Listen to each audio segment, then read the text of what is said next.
Well, if you've not seen your cardiologist lately, maybe you should schedule an appointment after that win that Georgia just had over Cincinnati, a 24-21 win where Georgia scored 14 points on 4 offensive possessions, down 21-10 in the second half. I'm not sure I've seen a lot of games like this for Georgia. The last 2 times that they played in the Peach Bowl against 2006 against Virginia Tech, they had a crazy comeback. And then against Virginia in 1998, Kirby Smart's last game, that was also a crazy comeback. But this one was probably as improbable a bowl win as I've seen for Georgia. This is another bowl win for the Dogs. This is 3 New Year's Six bowl games in 4 years. That is not an insignificant accomplishment for any program. This is probably going to be another top 10 finish for Georgia. I just, I'm Matt DeBerry and I are trying to get our stuff straight, for lack of a better term, and you need to hide that and just tell me what you do. We're going to those are both for you. So, Happy New Year. So it's just a shocking win in a way. I mean, Cincinnati should have closed this game out, but Kirby Smart sort of with the Jedi time out there before the punt. I'm not sure I understood it at the time. But now looking at the situation, I mean, he's right. And that there were a slew of things that happened that got Georgia to the moment that they were in to try to win that game. And, the kick from Jack Padden, I always butcher his name. I really apologize. That's not okay to do that. But, he had 3 clutch kicks. And they were the reason that Georgia won this game. I mean, he was named Peach Bowl MVP. He should have been. He scored, 9 points.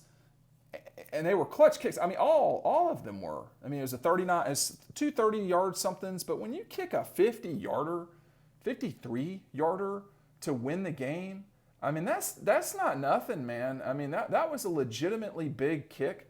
And it proves that if it's all on the line, he can do it. And, for the other thing, too, here I want to focus on is that JT Daniels really did play very well as the game went on. At the beginning of the game, I really felt like he left some opportunities out there. Georgia could have run away. I don't know. Georgia could have pushed to a lead at the half.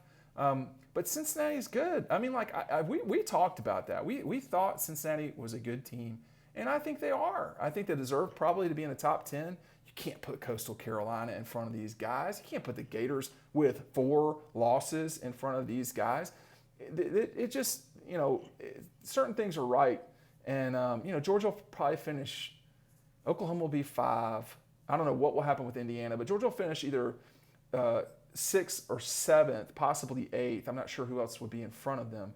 But, they don't have New Year's wins. Oklahoma deserves to be in front of Georgia. And you move forward here. Well, let me talk about the game a little bit longer. No run game. And the difference now was that Georgia won this game. You saw against Mississippi State, no run game. JT Daniels for 400 yards. No run game today. JT Daniels throws for 404. They win the game. So you got to be able to hit backhands. You know what I mean? You can't just sit out there and serve and hit forehands. You've got to be able to do it all, or at least do enough of it to get the job done. Georgia's forehands and overheads are its run game. You're not going to always get those. You're not going to get layups. And today with the Cincinnati team, who is a very good defense, it was tough sledding. But to get the ball deep in your own territory, relatively deep, you got to go about 40 yards. It took them 4 plays. Or 5, whatever it was. I thought it was a tremendous win for a program that when you get into these New Year's Six games and you're not in the playoff and guys are, not playing for whatever reason. Trayvon Walker was COVID today. Monty Rice, injury. Ben Cleveland, shoulder, but getting ready for the NFL. Same thing could be said for Eric Stokes, getting ready for the NFL. The defense saved their bacon today. They only allowed 300 yards against an offense that's pretty explosive if you watch Cincinnati play. The quarterback is pretty good. they just shut them down in the third and fourth quarter. I mean, that one run was a big deal, but after that, they just got after his ass constantly, and he couldn't do anything. So it really was a solid win. I think this is Kirby's 10th top 10 win, whatever it is. I think he came in 9-5 or 9-6 today, so it is 10 if my memory's serving me correctly. But the Peach Bowl really does do a good job with this game. The post game, I would prefer the schools handle it because they handle it all the time, but that's a bunch of inside baseball y'all don't care about. The passing game was there for Georgia. Guys were wide open at the beginning of the game. And, I thought JT has got to be given credit for going for 400 yards when he really didn't play great.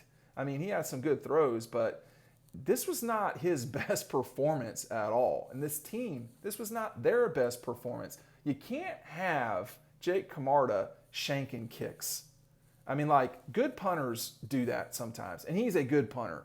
But it's got to be coming against, Tech or Vanderbilt in the future. It can't be against Texas, Notre Dame, and then Cincinnati in these big, everybody's watching moments. So that is something that he's going to have to get past. I mean, we're coming into his senior year, and that's something he should work on. I don't know how you work on that, but I'm not on full scholarship at Georgia either. So that's something that they need to figure out. The kick, though, was the game-winning field goal was, balls of steel, period. A 53-yarder, that's not easy to make in practice. You got to drive it. You got to make sure it's not getting blocked. The first field goal looked like it did get blocked. I mean, it got moved 3 times. So in the air, it was a very odd-looking kick. But this, Georgia just scraped to a win here today. And this wasn't any some sort of beauty contest. But they get the trophy. They take it home. And, these last 4 years at Georgia, you got a Rose Bowl victory.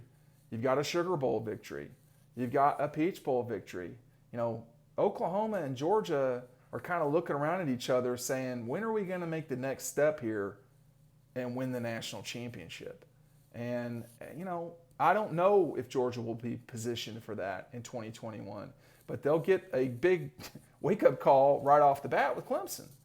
And we'll see what Clemson does from here on out. I'm recording this just before they kick off. But, Georgia's, if they want to prove that they're not a notch below Alabama, they're going to need to beat them. If they want to prove that they're not a notch below Clemson, they're going to need to beat them like they did the last time they played. The last time they played, Georgia nearly won that game 52-20, so 21. So this is, Clemson's in a different place, but, Georgia's not got Stetson Bennett as its quarterback anymore. Georgia's not got Dwan Mathis as its quarterback anymore. It's got a guy in JT Daniels who probably will return. And if he doesn't, you have other options at quarterback as well. Stetson came in and had a nice throw, though. Let's be honest. I mean, he got him right on top of that 4th down situation. So the mailman once more. So it's going to be a long time until we see Georgia play again. And 2020 has not been as bad as everyone's made it out to be, but it's not been good in any way. It's been tough. It's been very difficult on the football team. You're talking about 120 kids plus untelling amount of staff, and they basically kept COVID away the entire season. So it's been difficult. It's been difficult for fans not being able to really, to only be able to watch games on TV. That's tough. They want to be in Athens, and they'll probably get their chance in the fall. But this is going to be a good Georgia team in 2021, whether JT Daniels returns or not. They've got a lot of pieces to the puzzle, and I think, to me, you're talking about them being a top 5 team, something like that. I would say in that ballpark. So let's just see what happens. We've got a long time between now and there. Make sure to go to dawgpost.com, dawgpost.com today, right now, and we'll see you on the website. Thanks for watching.